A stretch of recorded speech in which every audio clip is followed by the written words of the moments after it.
ଅଷ୍ଟମରୁ ଦଶମ ଶ୍ରେଣୀ ଛାତ୍ରଛାତ୍ରୀଙ୍କ ପାଇଁ ଆସିଛି କିଛି ଗୁରୁତ୍ୱପୂର୍ଣ୍ଣ ସୂଚନା।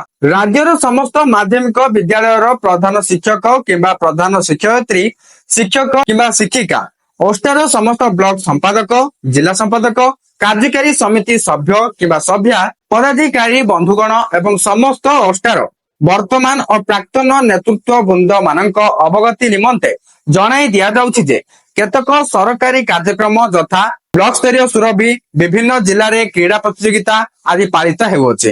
ତେଣୁ ଅଷ୍ଟମ, ନବମ ଓ ଦଶମ ଶ୍ରେଣୀର ଅଷ୍ଟା ଅର୍ଦ୍ଧବାର୍ଷିକ ପରୀକ୍ଷା ମାନେ ହାପିଏଲି ଏକ୍ସାମିନେସନ ବା SA1 ଏକ୍ସାମ 2024-25 ଯାହା ଅକ୍ଟୋବର ମାସ 4 ତାରିଖରେ ଅନୁଷ୍ଠିତ ହେବାର ଥିଲା, ତାହାକୁ ବୋର୍ଡର ଗାଇଡଲାଇନ ଅନୁଯାୟୀ ଦଶହରା ଛୁଟି ପରକୁ ଘୁଞ୍ଚାଇ ଦିଆଯାଇଛି।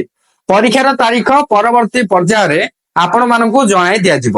ଅଷ୍ଟା ଅଣ୍ଡରରେ ଯେଉଁ ସ୍କୁଲ ଯାଉଛି ସେଇ ସବୁ ସ୍କୁଲରେ ଅକ୍ଟୋବର 4ରେ ହାପିଏଲି ଏକ୍ସାମ ହେବାର ଥିଲା, କିନ୍ତୁ ଏବେ ଯୋଉ ନୂଆ ସୂଚନା ଆସୁଛି ଏଥିରୁ ଜଣା ପଡିଲା ଯେ ଅଷ୍ଟାର ଯୋଉ ହାପିଏଲି ଏକ୍ସାମ କଣ୍ଡକ୍ଟ ହେବାର ଥିଲା ସେଟା ଅକ୍ଟୋବର 4ରେ ଆଉ ହବନି, ତାରିଖଟା ଘୁଞ୍ଚି ଯାଇଛି। ହେଲେ ପୁଣି ଆଉ ଥରେ ଏକ୍ସାମ କେବେ ହବ ଏଇଟା ଗୋଟେ କ୍ୱେଶ୍ଚିନ୍ ଆସିଯାଉଛି। ତ ତାହା ମଧ୍ୟ ଏଇଠି କିଛି ସୂଚନା ଦିଆଯାଇଛି କି ପରୀକ୍ଷାର ତାରିଖ ପରବର୍ତ୍ତୀ ପର୍ଯ୍ୟାୟରେ ଆପଣ ମାନଙ୍କୁ ଜଣାଇ ଦିଆଯିବ। ତ ଆଗକୁ ଯାହା ବି କିଛି ଅପଡେଟ ଆସିବ ମୁଁ ଆପଣଙ୍କୁ ଏଇ ଚ୍ୟାନେଲ ମାଧ୍ୟମରେ ଜଣାଇଦେବି। ଏଥିପାଇଁ ଚ୍ୟାନେଲକୁ ସବସ୍କ୍ରାଇବ କରି ବେଲ ଆଇକନକୁ ପ୍ରେସ କରି ଅଲ ରେ କ୍ଲିକ କରି ରଖିବାକୁ ଜମାରୁ ବି ଭୁଲନ୍ତୁ ନାହିଁ।